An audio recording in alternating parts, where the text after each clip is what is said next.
On parle de la résurrection des morts. Amen. On parle de la résurrection des morts. Donc, en fait, l'homme va avoir réellement la vie éternelle, va posséder réellement la vie éternelle, va entrer dans la vie éternelle de manière totale et définitive lorsqu'il se réveille d'entre les morts. Amen. Je sais qu'il y a des questions qui commencent à venir de votre esprit, ne vous inquiétez pas, on va arriver sur ça. Mais d'abord, vous savez qu'on était projeté jusqu'au temps de la résurrection des morts. C'est pour cela que quand vous lisez dans Hébreux chapitre 6, on dit que réellement on parle de la résurrection des morts. Amen. Donc, dans le passage de Daniel chapitre 12 à partir du verset 2 là-haut, la vie éternelle c'est quoi?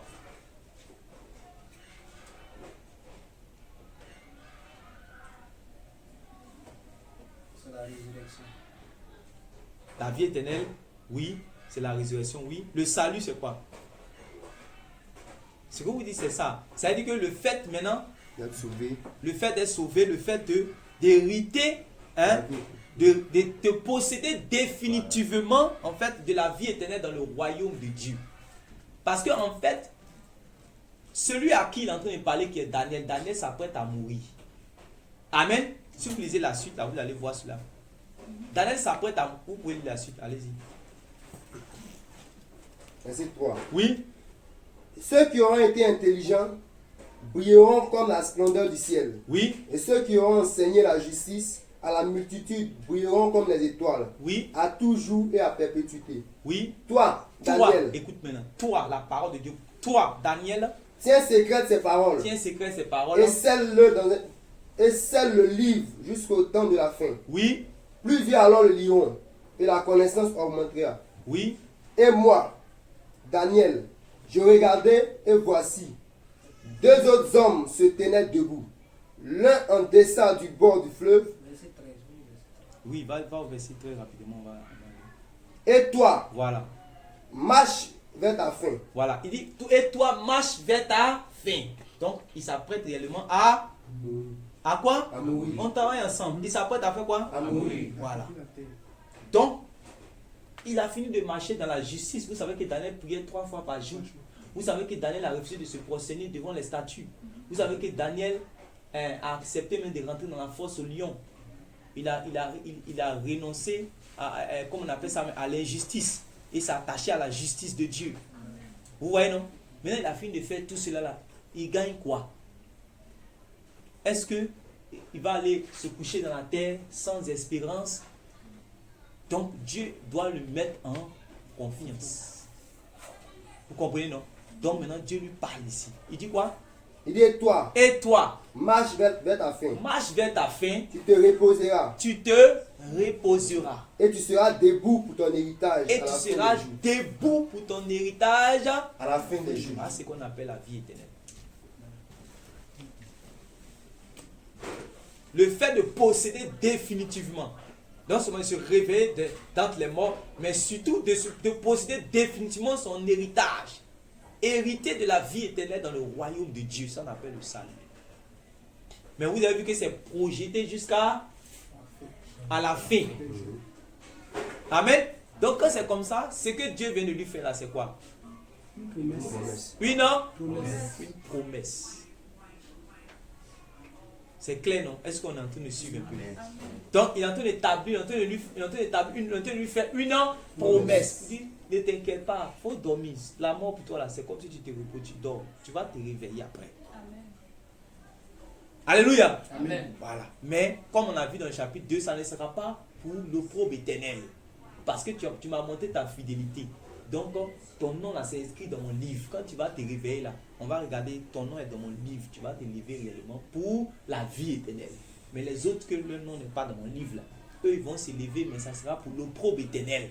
Après s'être prosterné devant le Fils de Dieu pour reconnaître comme étant lui qui est le juge. Mais ça sera trop tard. Vous comprenez cela, non?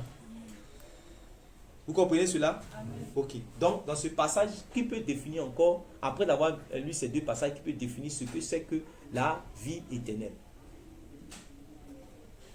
Le salut, qui peut définir, qui peut expliquer ce que c'est que le salut, qui peut donner sa réponse? Qu'est-ce que tu comprends par rapport au salut?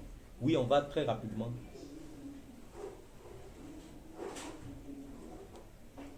Donc on a vu que la vie éternelle, c'est quelque chose qui était connu depuis longtemps dans l'Ancien Testament. C'est clair, non? C'est pas quelque chose de nouveau. C'est pas quelque chose de... Genre, quand on a commencé à lire les évangiles, quand tu as entendu vie éternelle, vie éternelle, vie éternelle, là, ça veut dire que c'est ce qu'on avait dit depuis l'Ancien Testament, là. C'est ça que tu vois dans le Nouveau Testament. Il faut que ça soit clair. Ici, là, la vie éternelle, ça ne signifie pas Christ. Daniel ne connaissait même pas le Christ même. Quand on a parlé dans Genèse chapitre 2, la Christ même n'était même pas encore révélé. C'est pour cela que vous ai dit de comprendre ce qui c'est que le salut. C'est quand les gens discutent, salut, on peut perdre. Est-ce que, après d'avoir compris cette définition, est-ce que tu peux rentrer dans ce débat-là même? Hein? Est-ce que c'est quelque chose qu'on a dans sa poche? Non.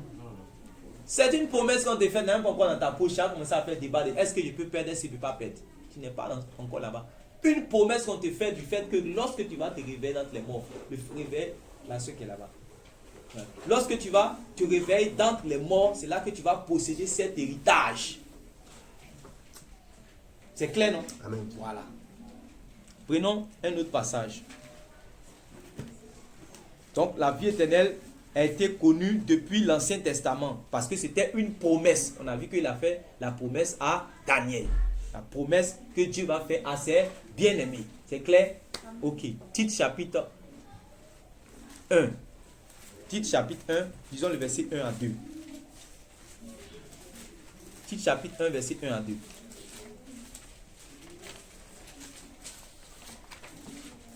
Tite chapitre 1, verset 1 à 2. Tite chapitre 1, Oui. verset 1. Mhm. Paul, Oui. serviteur de Dieu et apôtre de Jésus-Christ pour la foi des élus de Dieu Oui. et la connaissance de la vérité qui est selon la piété. Oui. 2. Écoutez bien maintenant. Lesquels reposent sur l'espérance de la vie éternelle. Lesquels reposent sur l'espérance de la Vie éternelle, Oui. promise dès les plus anciens temps par le Dieu qui ne ment point. Promise dès les plus anciens temps par le Dieu qui ne ment point. Amen. On peut lire aussi dans une autre version, dans Parole de vie. Écoutez bien maintenant. Moi, Paul, je suis serviteur de Dieu et apôtre de Jésus-Christ. Oui. Dieu m'a chargé d'emmener à la foi ceux qu'il a choisis. Dieu m'a chargé d'amener à la fois ceux qu'il a choisis. Oui. Il m'a chargé de leur faire connaître la vérité Il m'a chargé de leur faire connaître la vérité pour qu'ils vivent en étant fidèles à Dieu. pour qu'ils vivent en étant fidèles à Dieu. Ainsi, Il dit ainsi, suivez maintenant. Ainsi, ils peuvent espérer la vie avec ils Dieu. peuvent maintenant. C'est-à-dire quand tu as eu la foi et quand on t'a montré comment tu dois marcher d'une manière digne de Dieu là, c'est maintenant que tu peux quoi? Espérer. Voilà.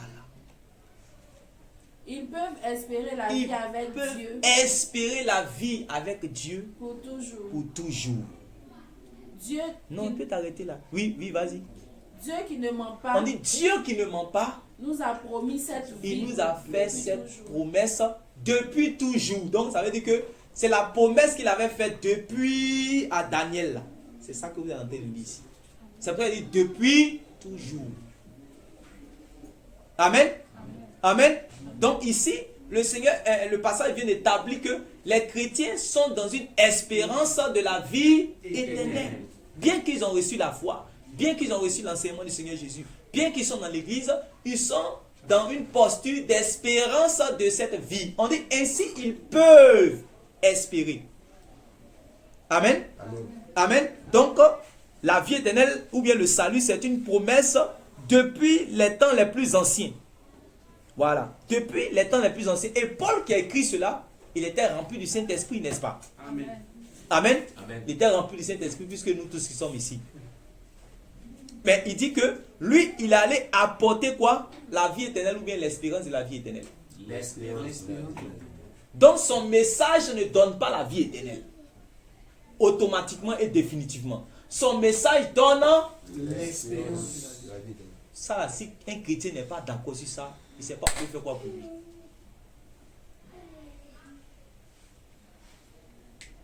Vous me comprenez? Vous me comprenez? C'est ça, ça doit être votre fondement. Et ça va vous donner une manière de vous conduire. Ça va ensemble. Hein, Madoshi? Ça va ensemble. Donc, il voit que il dit, je suis chargé d'apporter la foi à ceux que Dieu a choisis. Et de leur montrer comment on doit marcher en Christ. Dans la vie de piété, comment on doit marcher. Mais il dit, pour qu'ils aient. C'est-à-dire qu'il a fait cela pourquoi? Il dit, pour qu'ils aient la vie éternelle. Pour qu'ils puissent espérer en la vie éternelle.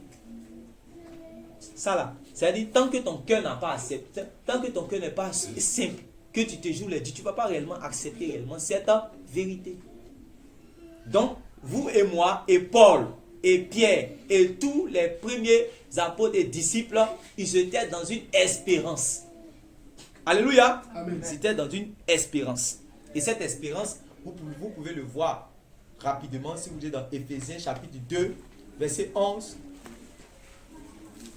Éphésiens chapitre 2, verset 11 à 12. Vous pouvez le voir là-bas. Lisons rapidement Éphésiens chapitre 2, verset 11 à 12. Vous pouvez voir cette espérance là-bas. Verset 11. Oui. C'est pourquoi vous autrefois païens dans la chair, appelés incirconcis par ceux qu'on appelle circoncis, oui, et qui le sont en la chair par les mains de l'homme, oui, souvenez-vous que vous étiez en ce temps-là, vous étiez, c'est-à-dire que au passé, oui, que vous étiez en ce temps-là sans Christ, sans Christ, privés du droit de cité en Israël, privé du droit de cité en Israël, étrangers aux alliances de la promesse, étrangers aux alliances de la promesse, sans espérance, sans espérance, voilà. Tous ceux qui n'ont pas Jésus sont sans espérance. Mais là, il n'a pas défini en fait cette espérance. Il a dit qu'ils sont sans espérance. Lisez un deuxième passage, vous allez comprendre maintenant c'est de quelle espérance on parle. 1 Thessaloniciens chapitre 4, verset 13. Donc nous allons donner une espérance au dehors. Alléluia. Parce que nous sommes dans cette espérance. Nous avons maintenant cette espérance. Paul dit, comme nous n'avions pas cette espérance avant, puisque nous étions sans Dieu, sans Christ, lui, il allait proclamer l'évangile afin de nous donner cette espérance. On a vu cela dans le passage qu'on vient de lire tout à l'heure. Le passage des titres là. Amen. Maintenant, c'est quelle espérance? C'est vrai qu'on a déjà vu ça dans le passage des titres. Lisons encore le passage de 1 Thessaloniciens chapitre 4. Verset 13. Oui. Nous ne voulons pas, frères, Oui. que vous soyez dans l'ignorance au sujet de ceux qui dorment, Au sujet de ceux qui sont morts. Oui. afin que vous ne vous affligez pas comme les autres qui n'ont point d'espérance. Afin que vous ne vous affligez pas comme les autres qui n'ont point D'espérance. On peut s'arrêter là. Ça veut dire qu'il y a les gens qui sont morts D'espérance. sans savoir où ils vont. Ça veut dire que quand ils sont morts là, c'est pas comme pour Daniel là. Quand Daniel devait mourir, on lui a fait une Promesse. Donc cette promesse, elle l'a mis dans Dans l'espérance, dans l'attente. Mais les autres qui sont morts, on ne les a pas dit, on ne les a pas donné cette espérance. Alors que nous, en Jésus, Jésus a dit que celui qui va croire en moi, même quand il va mourir, il va le réveiller au dernier jour.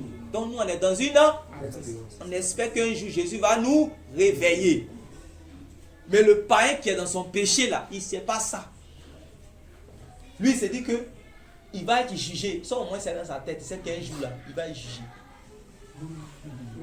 Mais il n'a pas d'espérance. Regardez, si je vais vous donner des exemples, suivez-moi bien. Vous m'écoutez, non? Vous m'écoutez? Ok.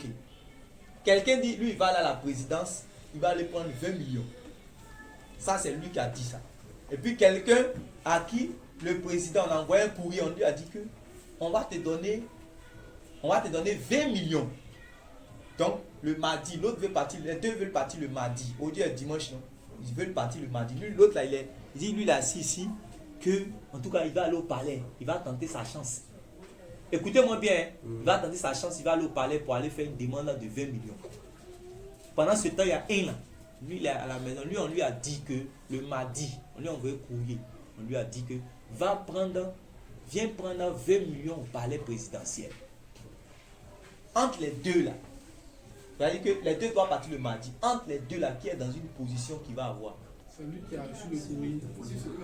Qui a eu de promesse? Qui a eu De promesse. la promesse. Amen. Vous comprenez? C'est à cause réellement de la promesse à qui c'est-à-dire l'autre là, il a une promesse. Donc la promesse a le met dans une espérance. Alors que l'autre il n'est pas dans l'espérance. C'est pas sûr. Amen. C'est pour cela que toutes les religions ne sont pas sûres. Parce que parmi les religions, il n'y a aucun de leur guide qui a dit, je suis le chemin, la vérité et la vie. Celui qui va croire en moi et puis il va mourir, moi je vais le ressusciter au dernier jour. Il n'y a pas aucun prophète parmi ceux qui s'appellent prophètes. Aucun n'a dit cela. Seul Jésus. Il y a plusieurs demeures dans la maison de mon Père. Si cela n'était pas, je vous l'aurais dit. Je m'en vais. Je vais vous préparer une place. Je viendrai vers vous. Je vais vous chercher. Afin que là où je suis, vous aussi, vous y soyez. Voilà. C'est pourquoi Jean a dit, la promesse qu'il nous a faite, c'est la vie éternelle. Alléluia. Amen. Alléluia. Amen. Dieu nous a fait une promesse. Et cette promesse, ça nous a établi dans une espérance. Nous ne sommes pas comme les païens qui sont sans espérance. C'est pour ça que quand il y a la guerre ou bien quand il y a la mort partout, ils ont peur de mourir. Parce qu'il sait que quand il va mourir, il va rencontrer son Dieu qui a fait le péché contre lui là. Il va le rencontrer. Lui qui est la lumière. Et lui, il est dans ses ténèbres. Il va aller devant le trône de lumière. Amen. Mais nous avons une espérance. Jésus nous a promis que réellement nous allons vivre avec Dieu pour toujours. Donc vous comprenez maintenant de quelle espérance on parle, non? L'espérance de quoi? L'espérance de La vie éternelle. Voilà, parce que dans le passage qu'on vient de lire, on a compris qu'il est écrit ainsi ils peuvent espérer la vie avec Dieu pour toujours. Donc ils peuvent espérer la vie éternelle. Alléluia. Amen. Alléluia. Amen. Ok. Donc ce que je vais nous poser comme question, encore pour continuer, c'est quoi la promesse? Une promesse, c'est quoi? Promesse, c'est quelque chose qu'on doit te donner. Oui.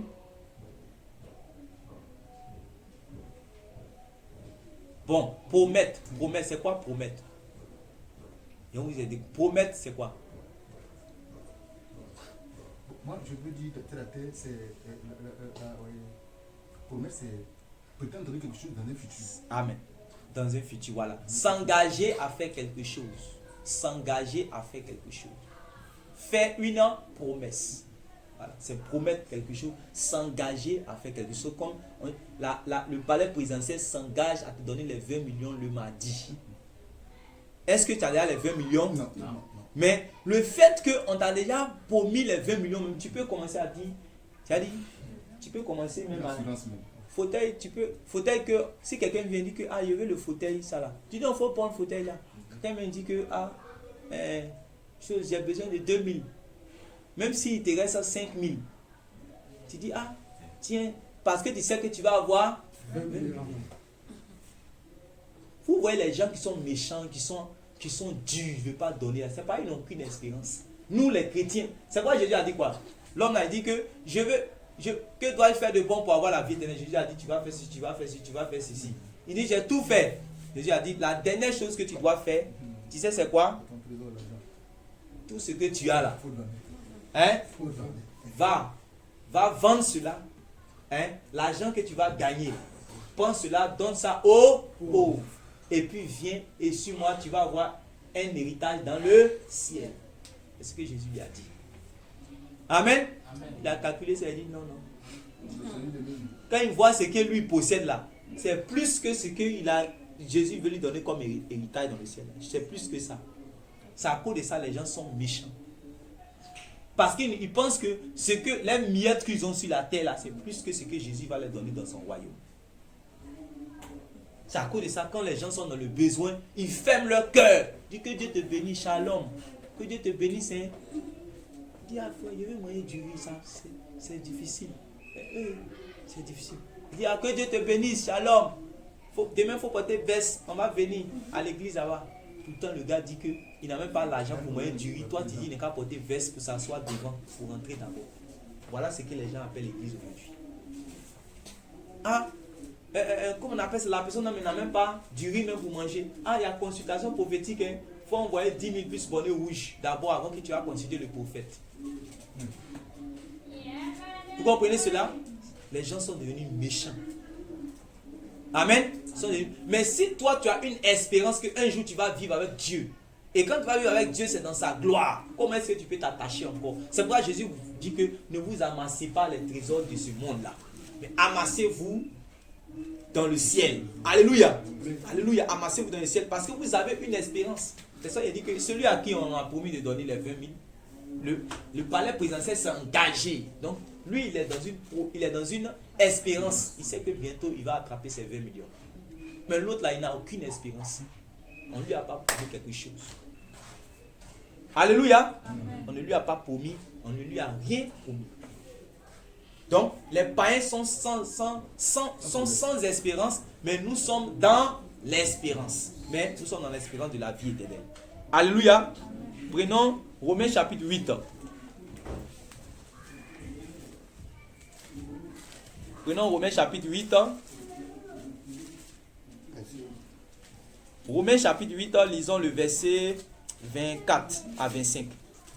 24 à 25. Oui, on va faire deux lectures. 24 à 25. Oui.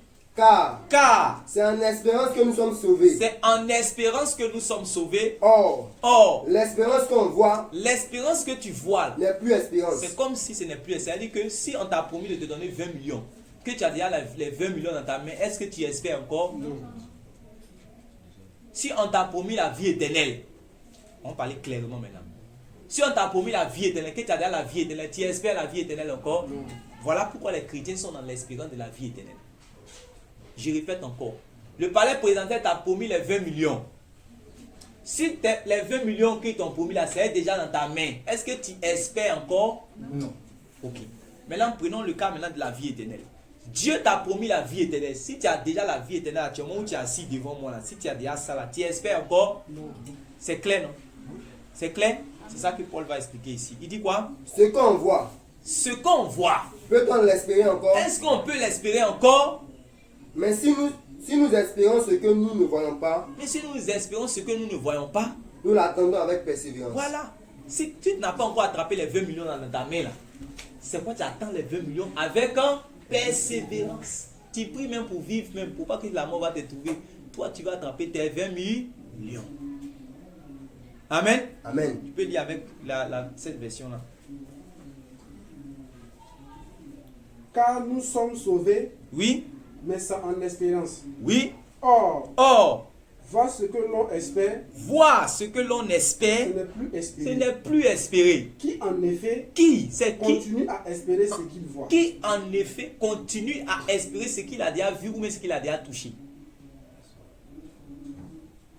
C'est une question qu'il pose. Pour que les gens n'ont qu'à, c'est qu'à bien rentrer dans leur tête. Parce que peut-être ils ne comprennent pas. Donc il est en train de bien insister. Ce problème-là, c'était depuis Paul.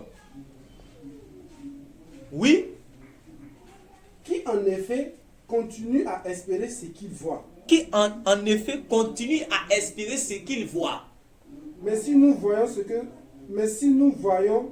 Non. Mais si nous ne voyons pas ce que nous espérons... Mais si nous ne voyons pas ce que nous espérons, quand nous sommes en train de parler comme ça, il faut que la vie éternelle, ça sonne seulement dans votre esprit. Vous voyez, c'est de la vie éternelle en train de parler.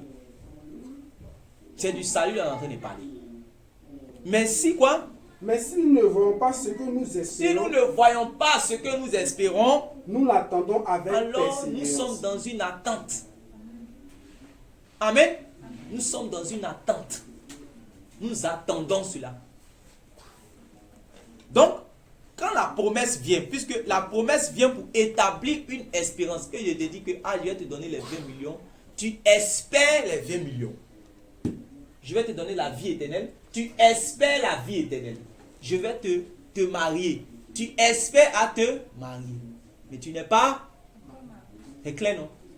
Donc, la promesse qu'on fait, ça établit une espérance. Je vais te faire manger le foufou le dimanche prochain. Tu es en train de manger le foufou? Non. Tu espères manger le foufou. C'est clair? Voilà. Donc, ça établit une espérance. Et maintenant, l'espérance là maintenant va te mettre quoi? Dans la disposition de persévérance. Ça fait que souvent, tu es en train de penser à foufou là seulement. Dimanche n'est pas encore arrivé, mais foufou là, tu es en train de penser à manger le foufou parce qu'on t'a dit que tu dois manger le foufou. C'est les 20 millions aussi qu'on a dit là. Même si on a dit que c'est en 2026 que tu vas avoir les 20 millions. Tu espères.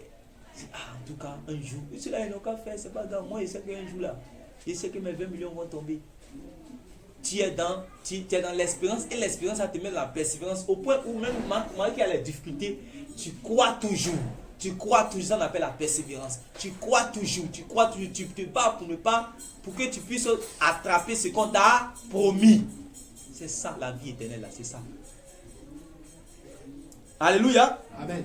Alléluia. Amen. Donc si Paul, Tite et tous les chrétiens de l'église primitive étaient dans l'espérance de la vie éternelle, toi et moi qui nous réclamons d'être leurs frères, c'est quelle foi nous avons si nous ne sommes pas dans cette même espérance que eux? C'est quel genre de foi que nous avons? Puisque la foi qui nous a été communiquée nous a établis dans une espérance. Mais quelle foi qui t'a été communiquée qui t'établit déjà dans une assurance au point ou bien dans une acquisition? C'est la foi de Satan. C'est la foi de Satan qui établit les gens dans une acquisition au point où ils n'ont plus à espérer. Mais la foi du Seigneur Jésus nous établit dans une espérance. Et cette espérance nous amène à persévérer. Car il a dit, celui qui persévérera jusqu'à la fin, il sera sauvé. Mais pas ça nous. Donc, ce qui veut dire que cette promesse, on peut l'échouer. On peut On peut l'échouer. On peut échouer parce qu'il y a plusieurs combats, parce que Satan réellement ne veut pas que tu puisses réellement, toi à qui la promesse a été faite, il ne veut pas que tu puisses saisir cette promesse. Voilà. Donc, alors que les gens sont dans les débats de j'ai déjà la chose, j'ai pas la chose, j'ai déjà la chose, j'ai pas la chose, ce n'est même pas le débat dans les Écritures. Le débat dans les Écritures, c'est de toi, est-ce que la promesse t'a été faite? Si oui, persévère dans cette promesse. C'est tout. Voilà où le débat se trouve.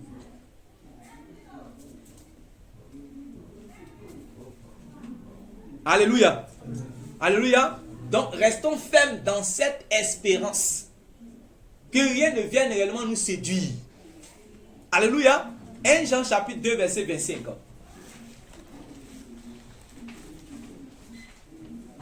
1 Jean chapitre 2, verset 25.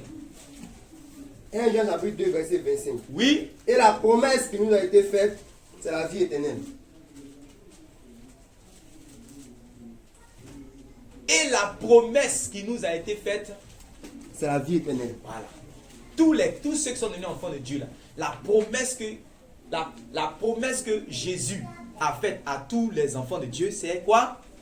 La vie éternelle. Voilà. Donc, c'est clair que ici, la vie éternelle, Jean dit, la promesse du Seigneur aux disciples, c'est la vie éternelle.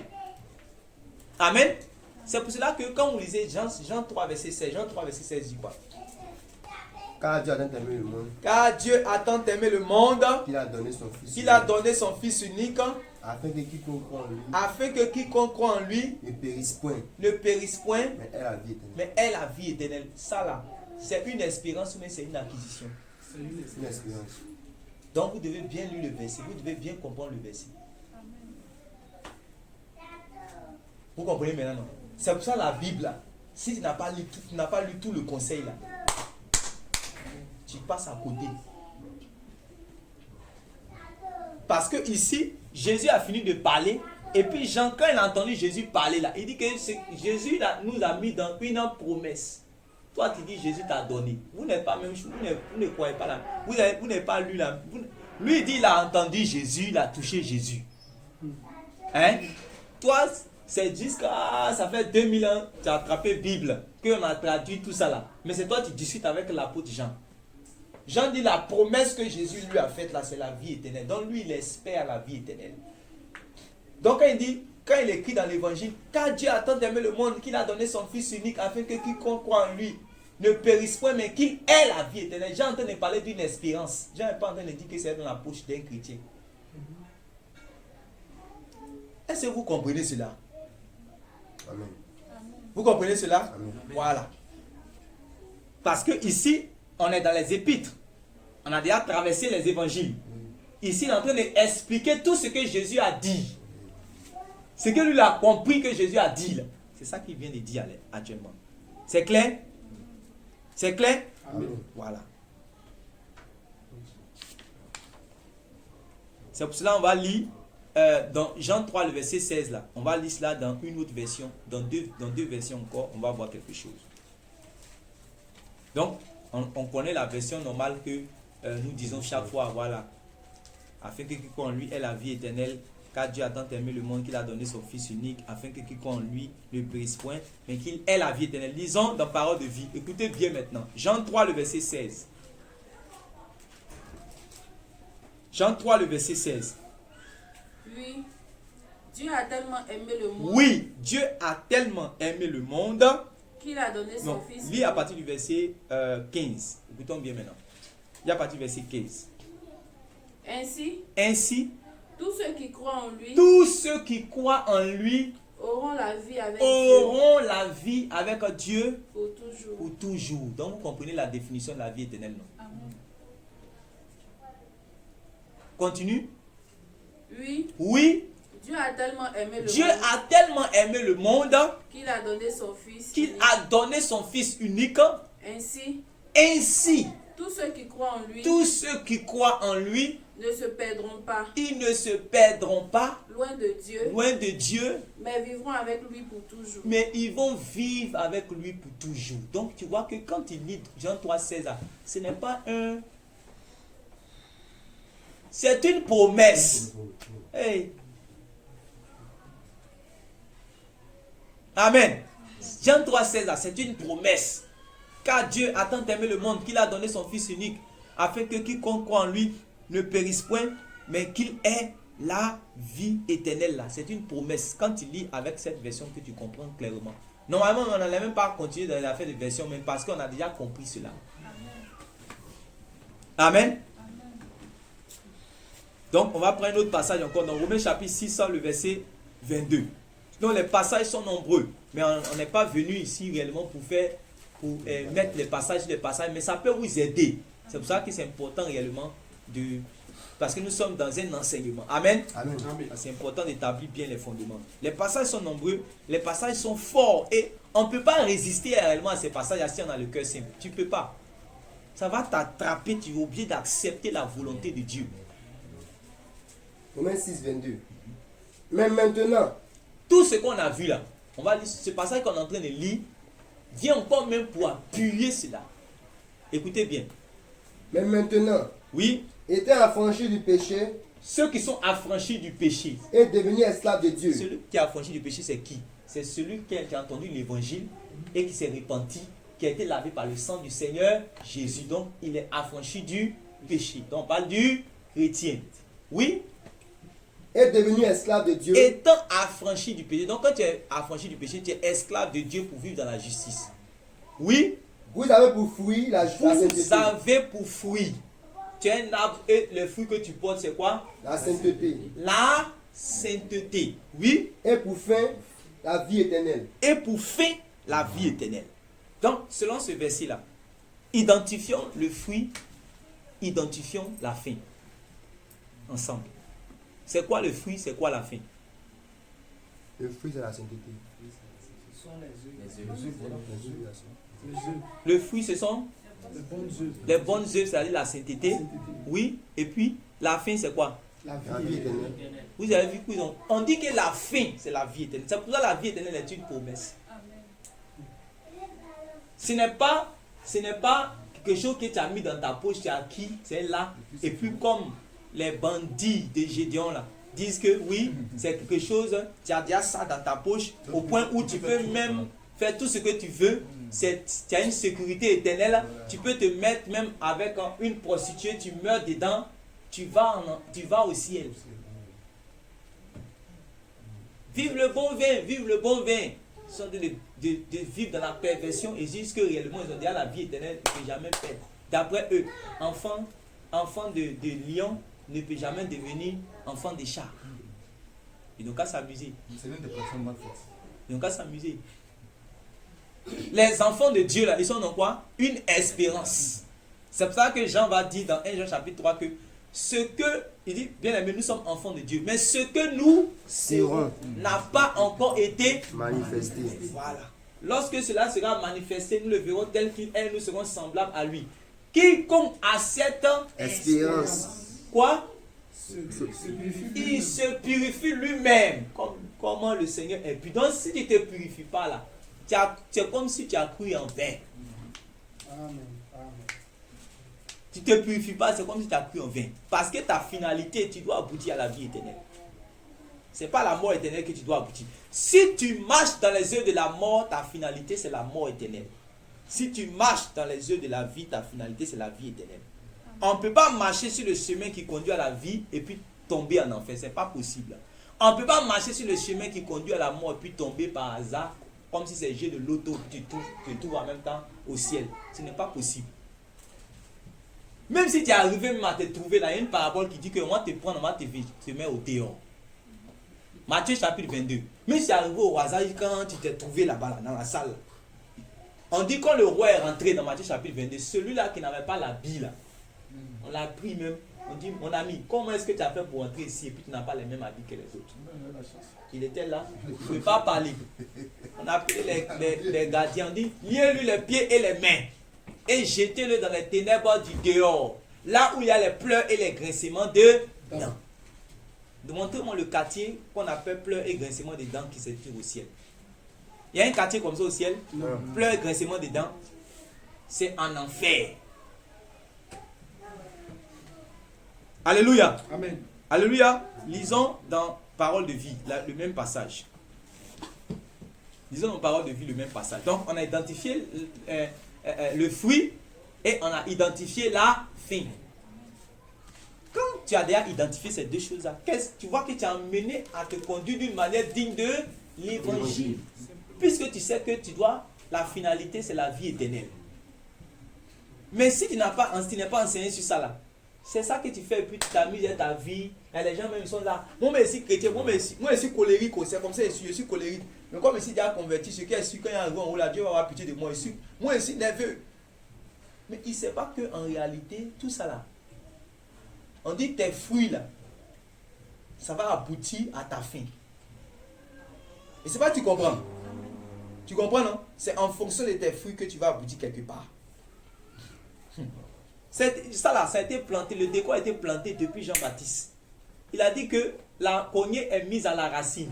Tout arbre qui ne portera pas de bons fruits sera coupé et jeté au feu. Il a fini de parler. La discussion, si vous voulez, faites. Oui? Mais maintenant, vous êtes libérés du péché et vous êtes devenus les serviteurs de Dieu. Vous êtes libérés du péché. C'est-à-dire que ceux qui sont enfants de Dieu, qui sont ici, vous qui êtes là, vous êtes libérés du péché. Si tu n'es pas encore libéré du péché, tu n'es pas encore enfant de Dieu. Donc vous êtes libérés du péché, oui. Et vous êtes devenus les serviteurs de Dieu. Et vous êtes devenus des serviteurs de Dieu. Ainsi. Oui. Maintenant il dit ainsi. Vous faites des actions qui plaisent à Dieu. Vous faites des actions qui plaisent à Dieu. Et le résultat? Et le résultat de ça? C'est la vie avec Dieu pour toujours. C'est la vie avec Dieu pour toujours. Pourquoi l'évangile est simple? Pourquoi on veut compliquer ça? Oui frère, il faut lire avec ta version. Maintenant, affranchi du péché. Mais maintenant, affranchi du péché. Affranchi du péché. Et devenu esclave de Dieu. Donc, ça dit quand tu lis ce verset-là, il y a des gens qui aiment lire facilement pour partir, serviteur de Dieu. Donc, eux, on dit mais maintenant affranchi du péché. Mais lui, il est dans le péché. Mais quand il lit ça, ça ne lui dit rien. Il est adultère, mais il est diacre. Ou bien, elle est dans fornication, mais elle vole, mais elle est diaconesse, mais elle chante. Maintenant, on parle, quand elle lit chaque fois Romain, on lui dit, mais maintenant, affranchi du péché. Et puis elle continue de lire alors qu'elle n'est pas affranchie du péché. L'Éternel est mon berger. Quand tu dis l'Éternel est mon berger, ça veut dire que toi, tu es sa brebis. On dit, il me conduit dans les sentiers de la justice. Il me conduit dans les sentiers de la justice. Ça veut dire que moi, je marche dans la justice. Est-ce que tu marches dans la justice? Mais maintenant, étant affranchi du péché et devenu esclave de Dieu, oui. Le fruit que vous portez. Le fruit que vous portez, c'est une vie sainte. C'est une vie sainte. Le fruit que vous portez, c'est une vie sainte. Il n'est pas dans calomnie, il n'est pas dans querelle, il n'est pas dans jalousie, il n'est pas dans les choses perverses du monde, il n'est pas dedans. Parce qu'il a été affranchi. Jésus a dit, si le Fils vous affranchit, vous serez réellement libre. Vous êtes esclaves de ce qui triomphe en vous. Moi, je suis venu dans le monde pour vous rendre libre du péché. Vous allez avoir la victoire sur le péché et sur le monde. C'est pour cela que je suis venu mourir pour voir la croix. Tout ça, on vient d'expliquer cela. Mais on dit, le fruit que tu portes quand Jésus a fait son action dans ta vie, c'est une vie sainte. C'est par là que nous allons connaître ceux qui sont enfants de Dieu. Par une vie sainte. Si vous voulez, faites les débats que vous voulez. La vie sainte là, ce n'est qu'à provenir, même si ça provient forcément du cœur, ça va se manifester dans la vie. Ça ne peut pas rester dans le cœur là-bas. Ce n'est pas possible. Oui, le fruit que vous portez, c'est une vie sainte. C'est une vie sainte. Oui. Et le résultat auquel vous aboutissez, c'est la vie éternelle. Amen. Donc, le résultat auquel nous devons aboutir, c'est quoi? La vie éternelle. Donc, il y a quoi? On doit vivre comment? Saintement. Voilà, on doit vivre saintement pour aboutir réellement à ce résultat-là, à la vie éternelle. C'est clair? Voilà. Donc, la vie éternelle est un aboutissement. Ce n'est pas une acquisition. C'est un aboutissement. Maintenant, on va t'expliquer d'autres détails encore pour que tu puisses bien comprendre. Donc, par exemple, quand vous lisez le verset 23 de ce même chapitre, Romains chapitre 6, c'est ça, non? Quand vous lisez le verset 23, ça dit quoi? Car le salaire du péché, c'est la mort. Car le salaire du péché, c'est la mort. Mais le don gratuit de Dieu, c'est la vie éternelle en Jésus-Christ. Mais le don gratuit de Dieu, c'est la vie éternelle en Jésus-Christ, notre Seigneur. Quand tu lis ce passage-là, la vie éternelle, là, c'est dans ta poche ou bien c'est une espérance. Donc tu vois que quand tu lis ce passage, que tu n'as pas bien compris le verset 22 là, tu vas à gauche. C'est clair, non?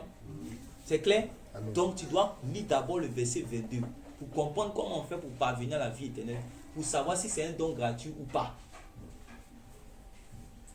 Hein, Franck? Voilà. C'est clair?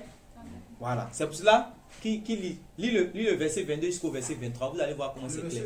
Écoutez bien maintenant. Maintenant, affranchi du péché, oui, et devenu esclave de Dieu. Oui. Le fruit que vous portez, c'est une vie saine. Et le résultat que vous aboutissez, c'est la vie éternelle. Et le résultat auquel vous aboutissez, c'est la vie éternelle. Oui. Car le salaire qui verse le péché, oui, c'est la mort. Car le salaire que verse le péché, c'est la mort. Oui. Mais le don de la grâce que Dieu accorde, c'est la vie éternelle. Mais le don de la grâce que Dieu accorde, c'est la vie éternelle. Oui. Dans l'union avec Jésus-Christ, notre Seigneur. Dans l'union avec Jésus-Christ, notre Seigneur. Donc quand tu lis là, bien que tu sais que la vie éternelle est un aboutissement, c'est le résultat auquel le chrétien doit aboutir, tu n'as pas de problème. Même si on te dit que la vie éternelle est un don gratuit, tout ça, tu sais que quand même, la vie éternelle, c'est l'aboutissement, c'est une finalité. Amen. C'est clair? 1 Pierre chapitre 1. On va s'arrêter dans quelques minutes, peut-être on va continuer une prochaine fois.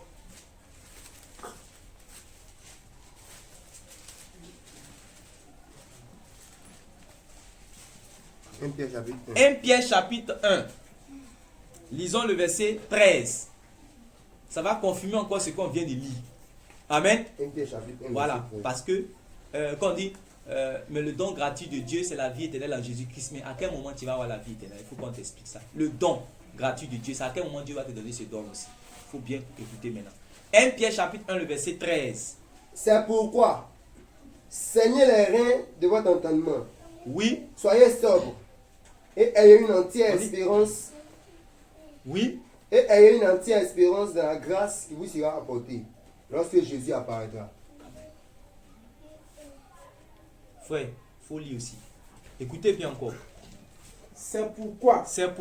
Tenez votre esprit en éveil. Tenez votre esprit en éveil. Et faites preuve de modération.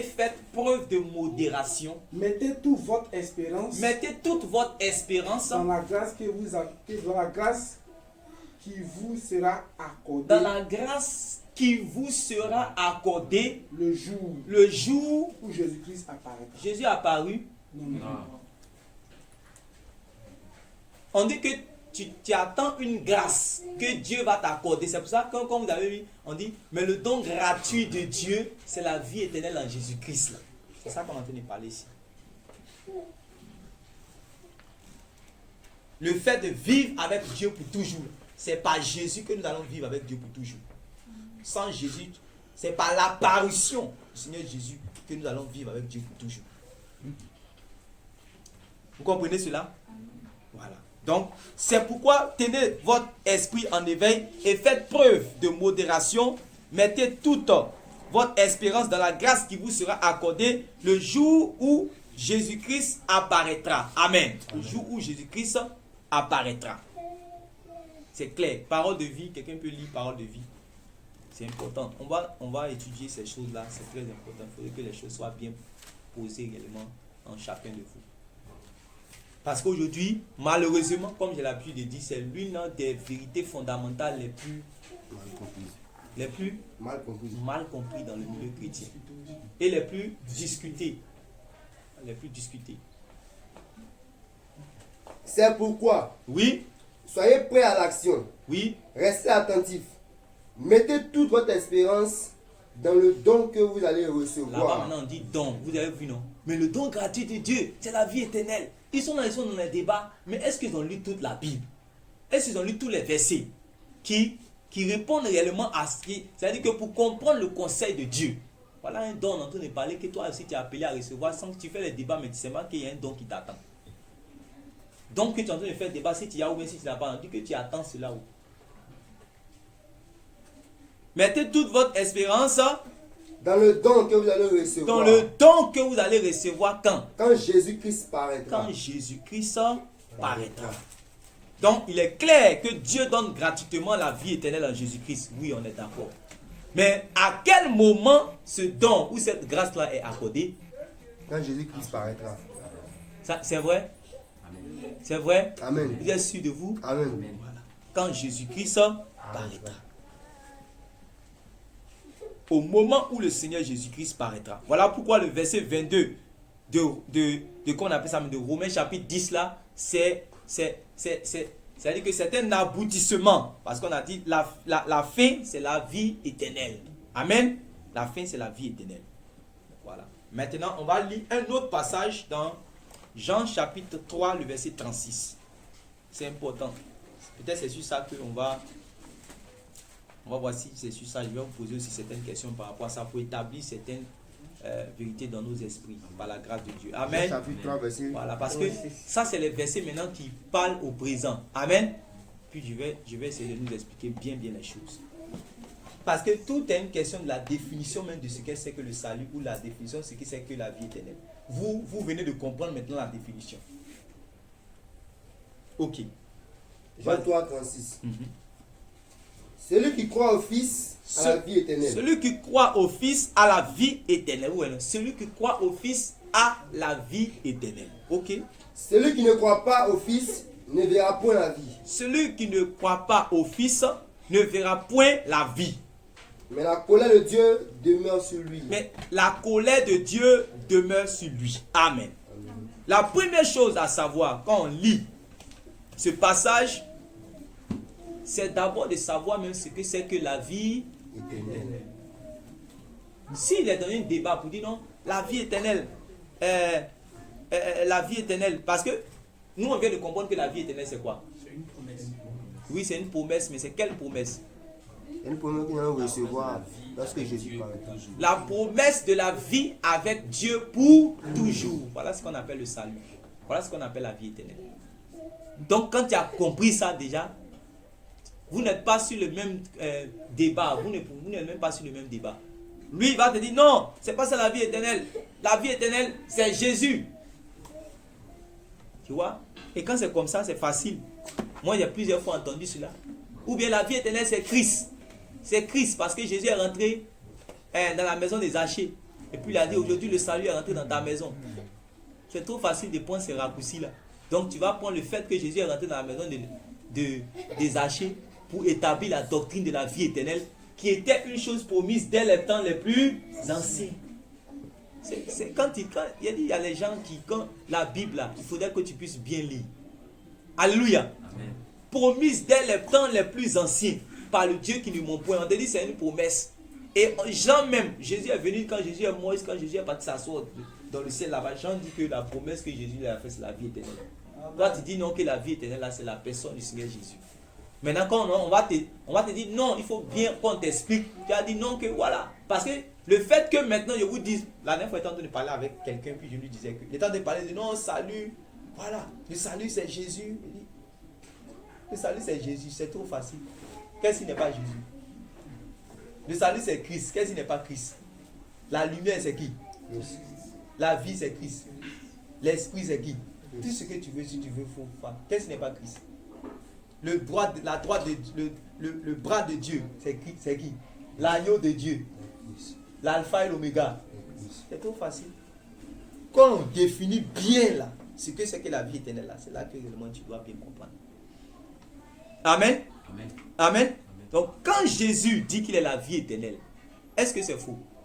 C'est vrai. C'est vrai que Jésus est la vie éternelle. Maintenant, comment est-ce que Jésus est la vie éternelle? C'est ça que réellement il faut comprendre. Jésus dit qu'il est la vie éternelle parce qu'en réalité, c'est par lui que Dieu va nous donner la vie.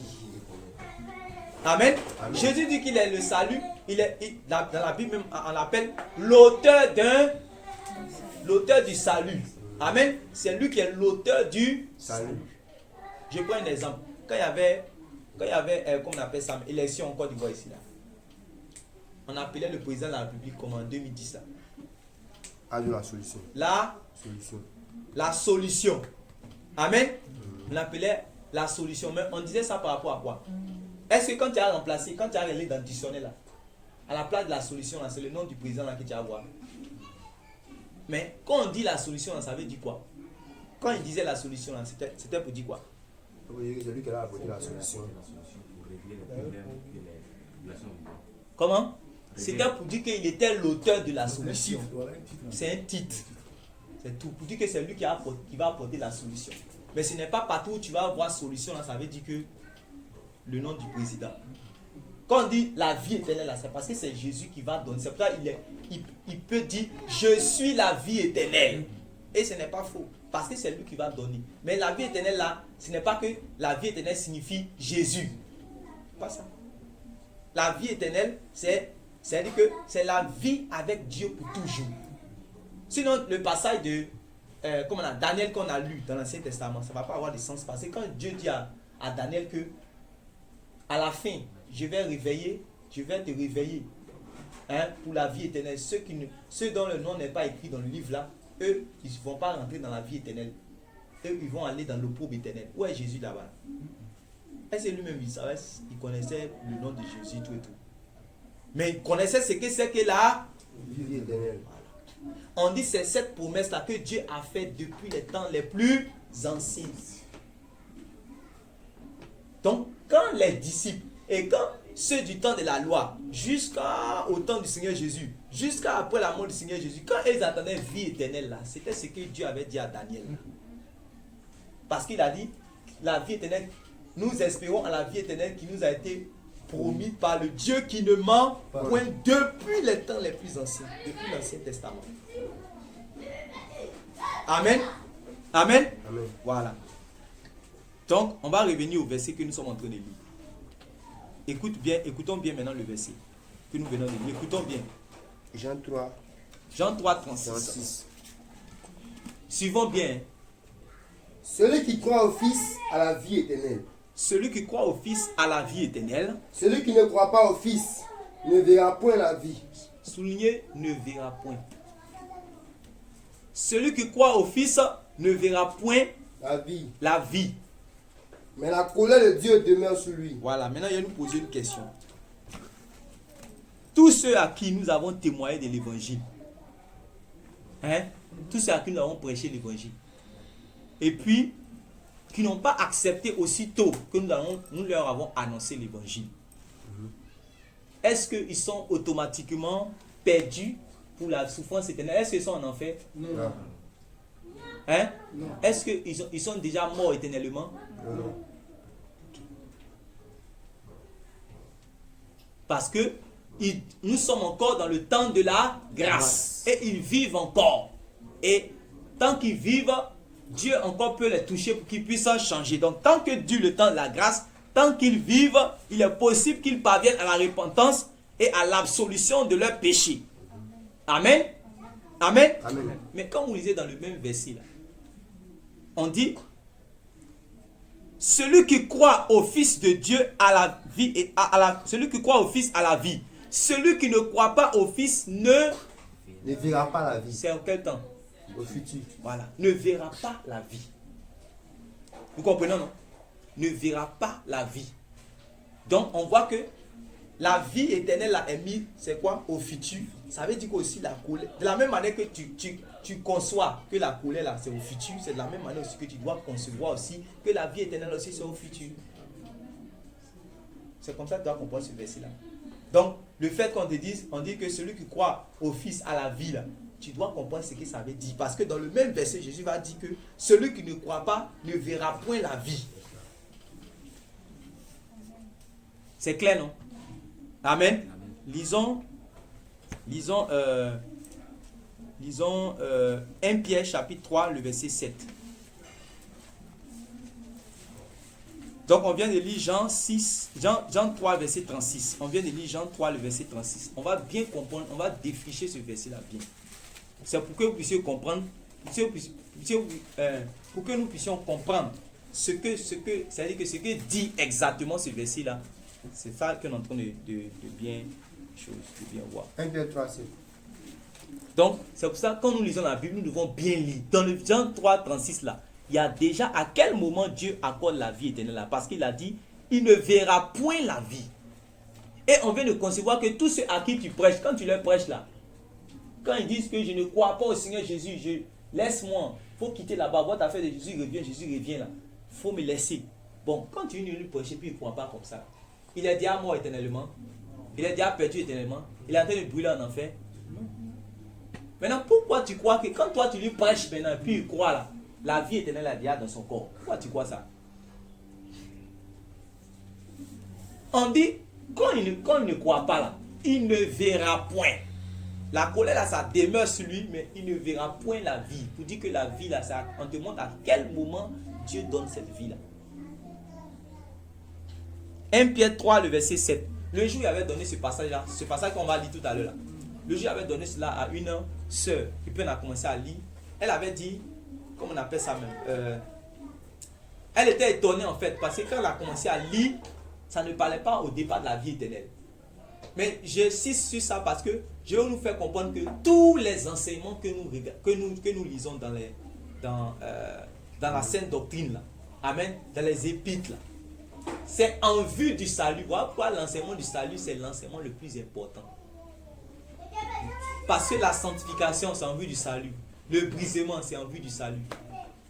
Hein? Tous les fruits, vous n'avez pas vu qu'on a dit, le fruit, c'est la sainteté et la fin, c'est la vie éternelle. Parce que tout là, c'est en vue du salut. C'est pour cela qu'un homme ne sera pas là en train de battre sa femme chaque fois à la maison, parce qu'il a déjà confessé le nom du Seigneur, parce qu'il a déjà été lavé par le sang de Jésus, parce qu'il a déjà été baptisé. Et puis c'est là, il est là, il frappe chaque fois sa femme à la maison, ils font les palabres, il est colérique, chaque fois il la gifle, il la frappe, et puis il pense que quand Jésus va venir là, il va aller au ciel. Parce que chez lui, il a déjà ça dans sa poche. Donc de temps en temps, s'il tombe sa femme, ça ne va pas aller quelque part. D'après eux, Jésus-Christ est mort pour nos péchés passés, présents et futurs. Dans tous les péchés qu'on va faire là, il n'y a rien. On a déjà la vie éternelle là. Donc tous les péchés qu'on va faire devant là, il n'y a rien. Voilà comment la compréhension a été, comment on appelle ça, vilipendée. Les gens n'ont pas compris. Voilà. Ils ont biaisé la compréhension. Ils ont biaisé l'enseignement que le Seigneur Jésus a donné. Écoutons bien maintenant ce qui suit. Oui? Marie, montrez à votre tour de la sagesse dans vos rapports avec vos femmes, comme avec un sexe plus faible. Honorez-les, comme devant aussi hériter avec vous de la grâce de la vie. Qu'il en soit ainsi, afin que rien ne vienne faire obstacle à vos prières. Amen. Alors, il faut bien lire quand tu lis. Oui, frère, il faut lire. On va finir bientôt. Je veux que vous puissiez bien suivre. Oui. Vous de même, Marie, Vous de même, Marie, vivez chacun vivez chacun. avec votre femme Oui. en faisant preuve de discernement Oui, et en tenant compte de la nature plus délicate de la femme. oui, Traitez-les avec respect. oui. Elles doivent Elles recevoir doivent, elles n'ont pas reçu, elles doivent recevoir avec vous avec vous la vie avec Dieu. la vie Que Dieu accorde la vie que Dieu accorde dans sa grâce. dans sa grâce. On peut s'arrêter là. Oui, parole de vie. Lisez encore, on va comprendre. Et vous, Et vous, Marie, prenez soin de votre femme prenez soin de votre femme dans la vie commune. dans la vie commune. Les femmes sont plus fragiles. Oui, Vous devez en tenir compte. oui. Traitez-les avec respect, Écoutez, traitez-les avec respect, puisque, comme puisque, ça veut dire que, on dit, puisque veut dire quoi? Alors, allons-y. Traitez-les avec respect, puisque, oui, comme vous, elles recevront le don de la vraie vie. Elles recevront, elles n'ont pas reçu, elles recevront le don de la vraie vie. Oui. Si vous faites cela, rien ne vous arrêtera dans vos prières. Puis ça arrête. Donc, c'est à quel moment Pierre dit que ses sœurs en Christ et ses frères en Christ vont recevoir le don de la vraie vie qui est la vie éternelle? C'est à quel moment? Quand Jésus parlait. C'est maintenant, elles ont déjà reçu. Donc, pendant que Pierre parle, il sait que ses sœurs en Christ et ses frères en Christ n'ont pas encore reçu l'héritage de cette vraie vie. Oui ou non? Oui. Amen. Amen. Amen. Donc, il faut bien comprendre quand Jésus est en train de parler chaque fois de la vie éternelle dans les évangiles. Dès que les apôtres, c'est-à-dire simplement, dès que les apôtres même ont déjà ce langage, ça doit casser tout ce que toi-même tu as déjà mis dans ta tête, là, ça doit casser déjà. Parce que les apôtres, là, eux, ils sont les témoins directs du Seigneur. Toi, ça fait jusqu'à 2000 ans avant que tu reçoives la Bible. Amen. Amen. Amen. C'est parce qu'il tient ce langage-là parce qu'il avait bien écouté le Seigneur. C'est nous, on n'a pas bien écouté le Seigneur. Alléluia. Amen. C'est nous, on n'a pas bien écouté le Seigneur. Lisons Jean 3, 36. Et puis on va descendre. Lisons Jean 3, 36. Pardon. Lisons.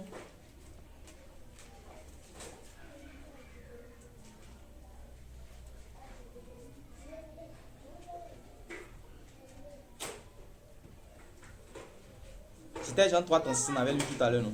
Oui. Le verset qui précède, c'était lequel? Le verset qui précède Jean 3, 36, c'était lequel? Le Père ne juge personne. Le Père aime le Fils. Mhm. Et il a remis toutes choses entre ses mains. Ok.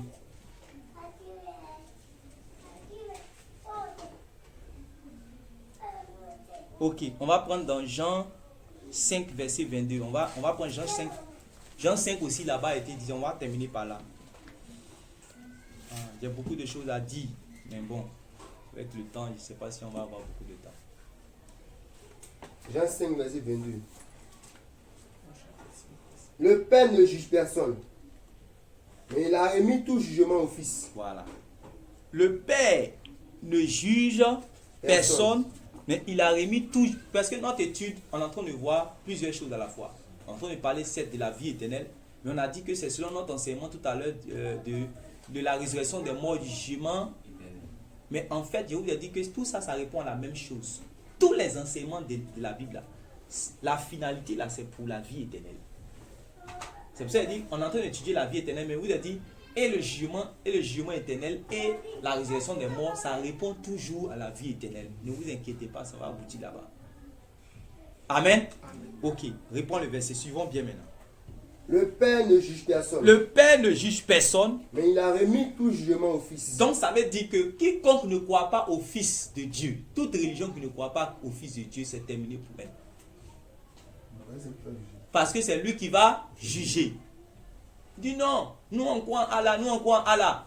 Allah dit il a remis tout le jugement au Fils. Amen. Si tu dis c'est Allah, non, si c'est Allah là, ok, supposons que Allah dit que lui il a remis le jugement là, à son Fils. Toi tu dis que tu ne crois pas que Dieu peut avoir un fils. Je dis non, qu'il ne croit pas que Dieu peut avoir un fils. Pourtant, Jésus dit que Dieu a remis le jugement à son Fils. Amen. Ok. Allons-y. Afin que tous honorent le Fils comme ils honorent le Père.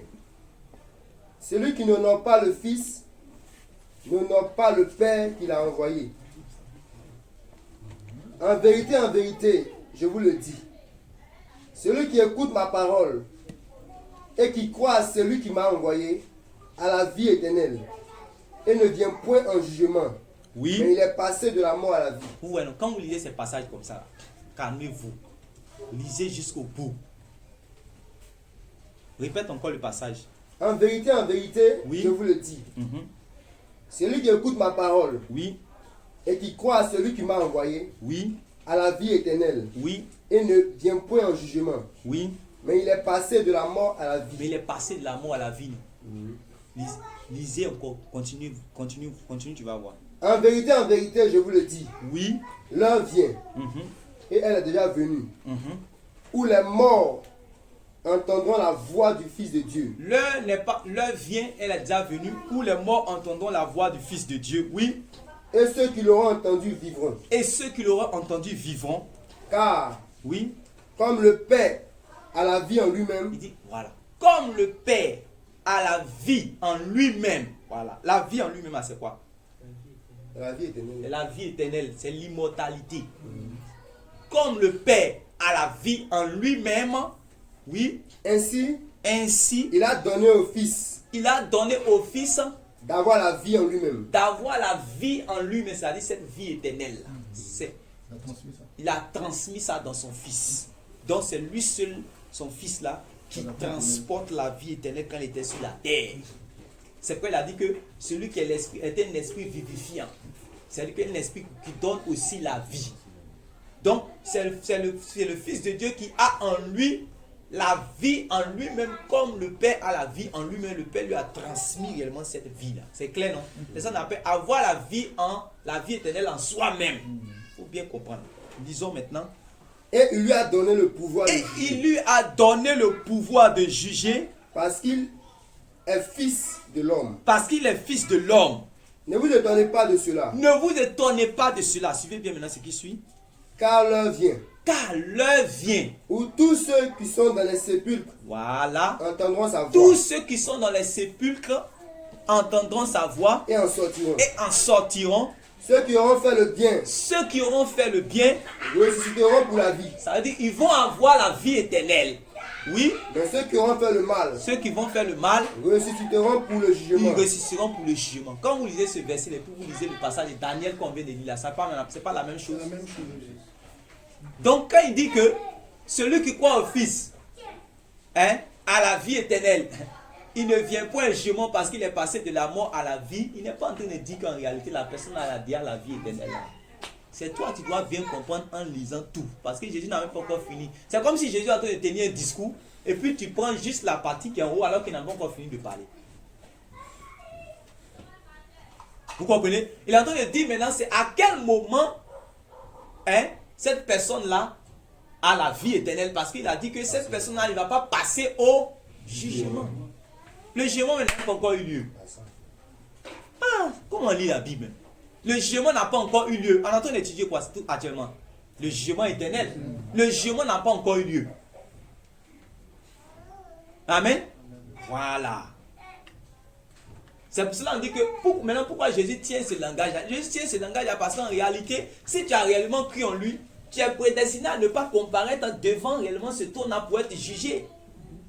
C'est pas si nous comprenons. Puisque tu es passé de la mort à la vie. Tu étais mort spirituellement, on t'a prêché l'évangile, ça t'a mené à la vie spirituelle.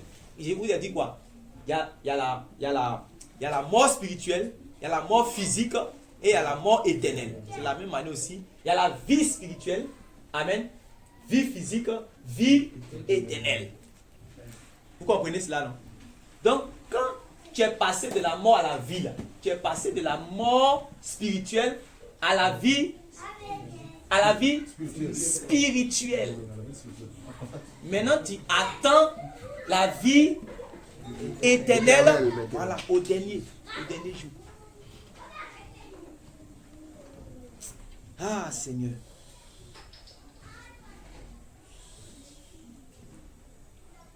Donc, on comprend par là que Jésus a lié, en fait, il a lié la consommation de la vie éternelle à la résurrection. Il a placé le don de cette grâce au moment où lui, il va paraître. C'est au moment où lui, il va paraître qu'il a placé également le don de cette grâce, selon les deux passages que nous venons de lire dans 1 Pierre, chapitre 1, verset 13, et puis dans 1 Pierre, chapitre 3, le verset 7. Amen. Voilà, le dernier passage qu'on lit, et puis bon, on voit les autres choses après. Tite, chapitre 3, le verset 5 à 7. Ça vous fait du bien, ça va? Amen, amen. Dieu vous bénisse.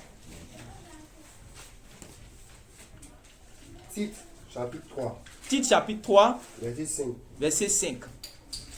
Il nous a sauvés, Regardez, il nous a sauvés, non à cause des œuvres de justice que nous aurions faites, non à cause des œuvres de justice que nous aurons faites. Mais Ouais, selon il sa met miséricorde. cela au passé. Ça veut dire que quand tu es dans le monde là, tu n'as rien fait de bon pour que l'évangile là vienne à toi, pour que ça te sauve. De quoi il a mis? Nous étions. Ok, oui, allons-y.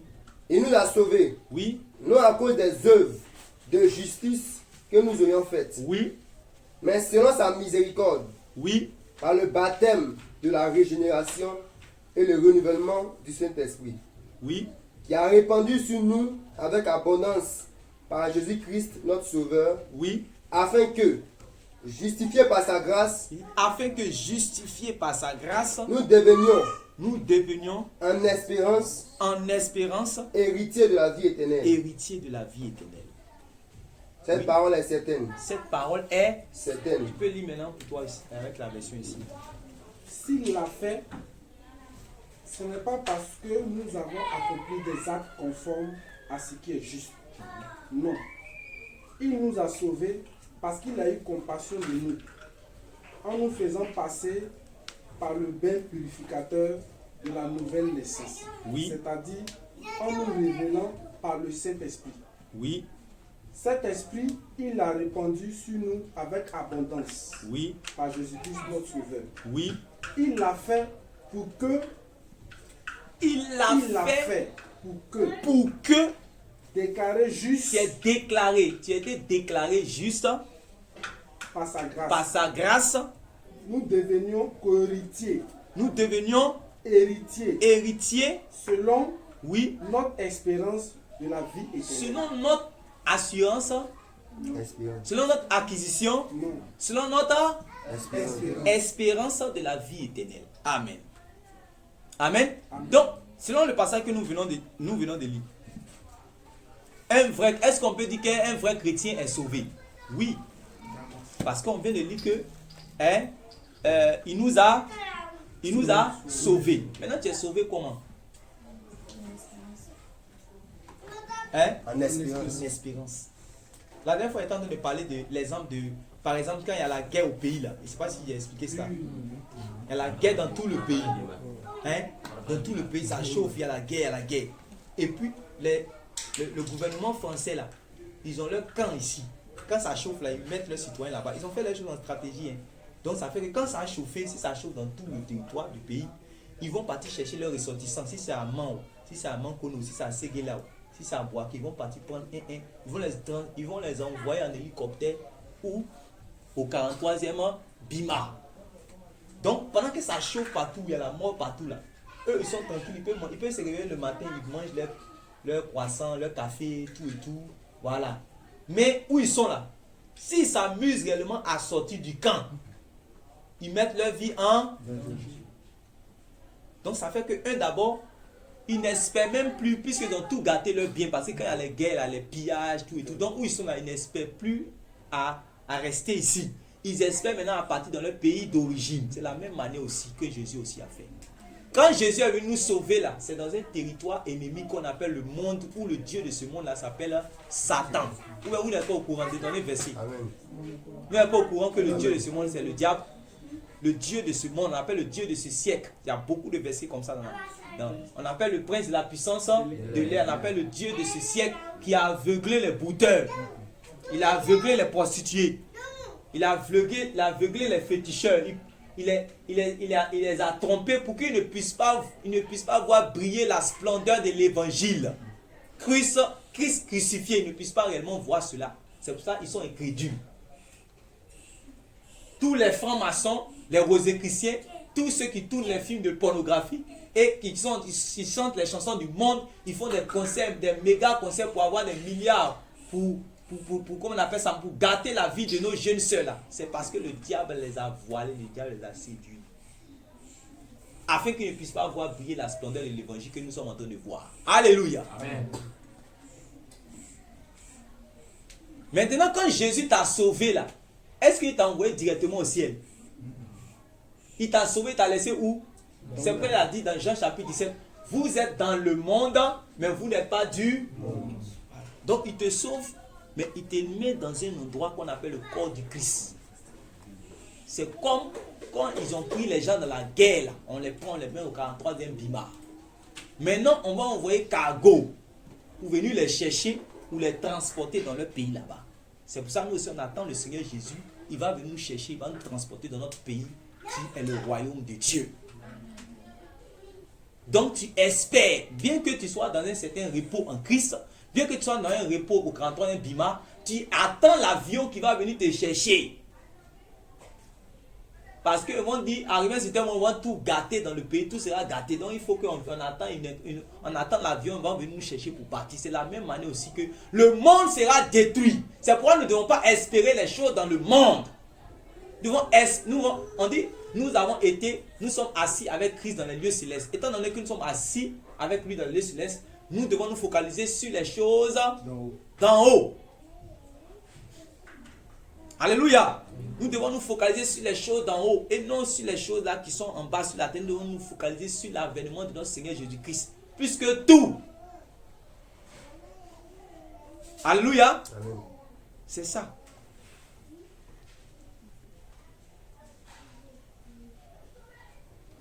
Donc, un chrétien en réalité, on peut dire réellement qu'il est sauvé, mais c'est en espérance. Voilà, il faut bien comprendre cela. Maintenant, est-ce qu'on peut dire aussi qu'un chrétien a la vie éternelle? Oui, je vais vous expliquer pourquoi on peut dire qu'un chrétien a la vie éternelle. Parce que, qui a la vie éternelle en lui-même? Selon Jean chapitre 5, on vient de lire. Le Fils de Dieu, le Seigneur Jésus-Christ. Tu crois en lui, non? Amen. Voilà. Quand tu crois en lui, là, lui c'est un esprit vivifiant. Donc, par ton attachement à lui, par ta foi en lui, il te communique cette vie. Mais il te communique en mesure. C'est ça le problème. C'est là où il y a le problème. Il te donne les arts de l'esprit. Il te donne la nature de son Père. La nature sainte pour que tu arrives à vivre saintement. Mais tu n'as pas la vie éternelle en toi. C'est lui seul qui l'a. C'est pour ça que quand vous allez lire dans Timothée, on va dire le seul qui possède l'immortalité. Voilà. C'est lui qui a ça. Maintenant, il y a un moment où il va donner cela. Ce n'est pas encore arrivé. C'est ça qui a fait que tous les apôtres et les disciples étaient dans l'espérance. Sinon, s'ils avaient ça déjà, Paul n'allait pas dire. C'est ça Paul est en train d'expliquer là. Qu'est-ce qui vous a dit que vous avez ça? Qu'est-ce que quelque chose que tu as, tu espères encore? Ils disent non. Ils disent voilà. Quand on t'a promis la chose, tu es dans l'espérance et tu persévères pour que tu puisses recevoir un jour. Amen. Voilà. Nous, on peut dire que nous avons la vie éternelle, mais ce n'est pas connexe avec le Christ. Voilà. C'est comme le sceptre et puis les sarments. Vous avez déjà lu ça dans Jean chapitre 15. Le sceptre et puis les sarments. Les sarments sont rattachés au sceptre. Tant qu'ils demeurent rattachés au sceptre, le sceptre donne la sève pour qu'il puisse recevoir la vie. Mais est-ce que dans la même parabole, on n'a pas montré que le sarment doit se débrouiller pour rester attaché au sceptre? Amen. Qui a un sarment comme moi ici? Tu as un sarment? Est-ce que Jésus t'a dit qu'il faut te débrouiller pour t'accrocher à lui?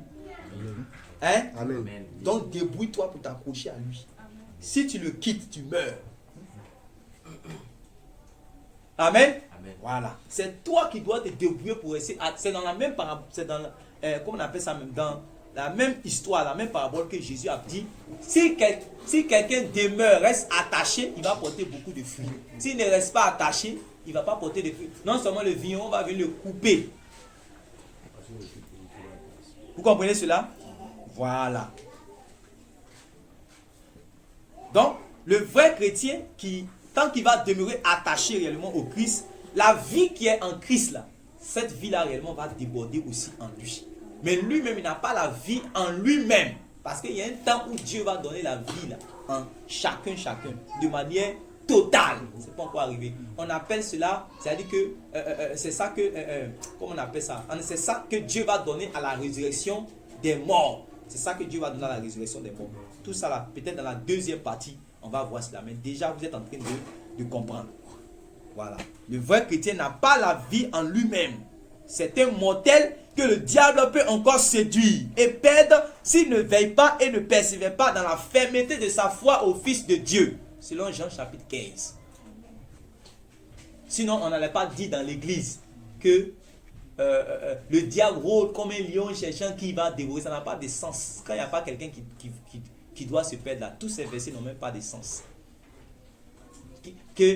Comme on appelle ça même, la convoitise du monde, toutes ces choses qui font la guerre à vos âmes, ça n'a pas de sens. Si on dit, s'il n'y a pas de possibilité de se perdre là, ça n'a pas de sens. Amen. Recevez avec douceur la parole de Dieu qui a été plantée en vous et qui peut sauver vos âmes. Si les chrétiens avaient déjà la vie éternelle en eux-mêmes, ça n'a pas de sens. Voilà. Donc, je vais vous donner un exemple, par exemple. Vous voyez les bébés, non? Le bébé dans le ventre de sa mère. Quand il a une semaine, est-ce que le bébé a la vie en lui-même? Une semaine. Non. Dans le ventre de sa mère. Quand il a, comment on appelle ça? Il a 3 mois, est-ce qu'il a la vie en lui-même? Non. Moi, aujourd'hui, là, il y a 2 enfants. Mais normalement, je sais que dans ma tête, là, j'ai 3 enfants. Amen. Amen. Mais j'espère.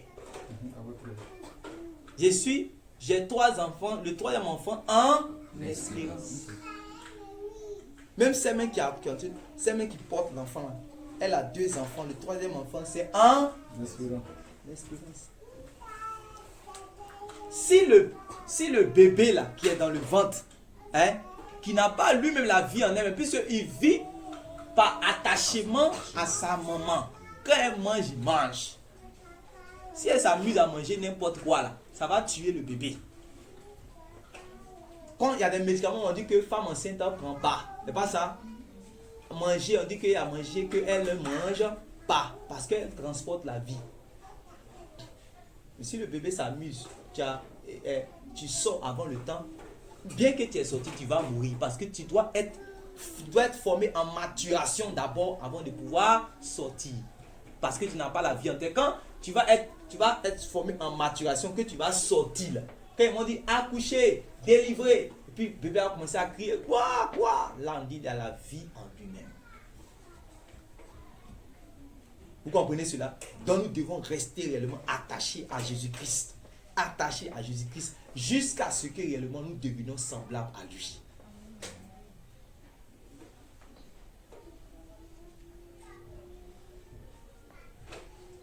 Donc c'est comme un bébé dans le ventre de sa maman. Il vit en dépendant de sa maman étant dans son ventre. Il n'a pas la vie en lui-même tant qu'il n'a pas atteint une maturation jusqu'à l'accouchement. Le bébé est bien évidemment tout un être vivant. C'est un être vivant. Mais il doit attendre l'accouchement pour vivre indépendamment de sa mère. S'il se détache et sort avant le temps, sa vie est en danger. N'oubliez pas cette expression. Avoir la vie en lui-même. Avoir la vie en lui-même. Donc nous vivons par connexion, par attachement au Christ. C'est pour ça que Jésus a dit, vous ne pouvez rien faire sans moi. Ne vous détachez pas de moi. Restez attachés en moi. Donc le chrétien a reçu les arts de l'esprit. Il a reçu une mesure de cette vie par son attachement à Christ et par son attachement à la parole de Christ. Amen.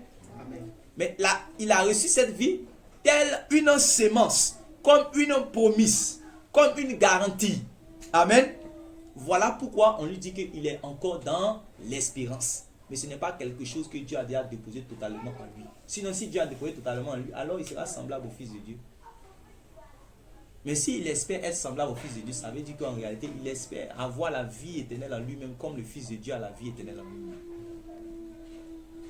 C'est ça que Dieu a empêché Adam d'avoir la vie éternelle en lui-même. C'est ça qu'il a empêché parce qu'il y avait le péché dans son corps. Comprenez bien maintenant. Voilà. Je vais m'arrêter ici. Par la grâce de Dieu, nous allons voir le reste une prochaine fois. Amen. Voilà. Aujourd'hui, nous étions dans un enseignement pour qu'on puisse bien comprendre les choses. Quand c'est bien compris, j'espère que vous avez noté tous les passages. Papa Tano, ça va? Est-ce qu'il y a les